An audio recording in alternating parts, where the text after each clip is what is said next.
In this video, we're going to talk about the Rossignol 1LF. The LF stands for light frame, which is a urethane dampening agent inside the board. Now, that does affect the ride. The 1 is kind of a softer flexing crypto. It's that all-mountain freeride board that you can go out and slash pow. It's got a traditional shape. It'll even handle some light park duties if you need it to. It's kind of a versatile quiver killer type board, with more emphasis on the free ride side of things. This board features Rossignol's AmpTech All Mountain, which is 40% camber underfoot and then a 30% rocker in the tip and another 30% rocker in the tail. It's cam rocker with a shortened camber zone.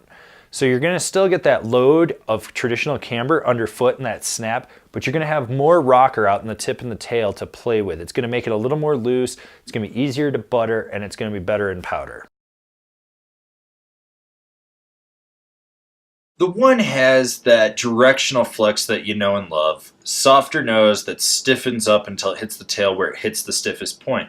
There's a moderate amount of torsional flex to this board, and overall, I would probably say this is around a middle of the road, all mountain, middle of the road flex to it. This board is actually fairly stable. It's got the new light core in it, which does a job of dampening micro vibrations. It's not the most damp board I've been on, but it does do an okay job. It didn't really get pushed around too much in heavy chunder. It didn't kill me, you know. It basically just ended up having to bend my knees when I needed to with it. So what I'm getting at here is that light core isn't a gimmick. It does actually have some redeeming qualities to it, and it does slightly work. So, I mean, are there other things that work as well? Sure, why not? But for this board, it does do a good job.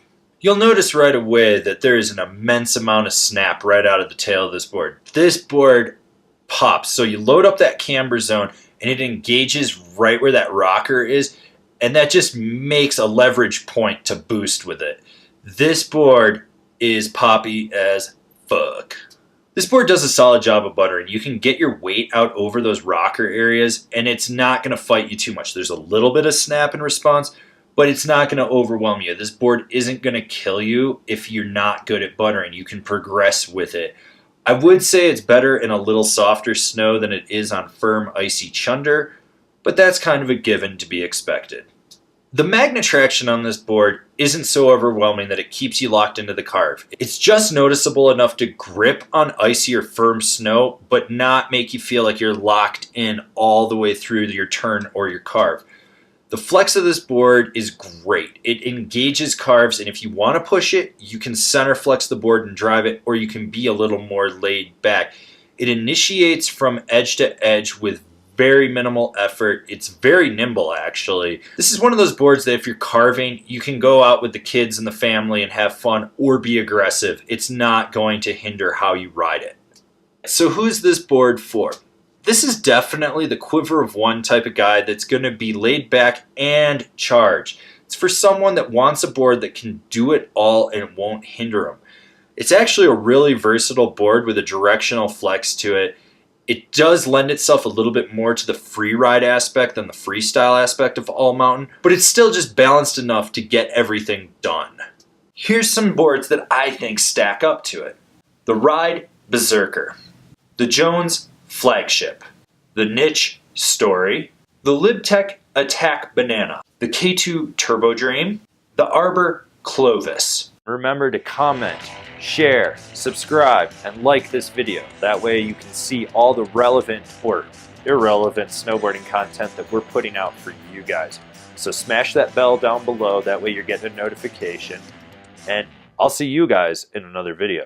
If you've been enjoying all these product reviews and you haven't been buying through our affiliate program, which is down there, why don't you check out our Patreon? This is a great way for you to get involved with us. There's some great rewards on there, and it helps fund us so we can do more product reviews for you guys that enjoy what we're doing.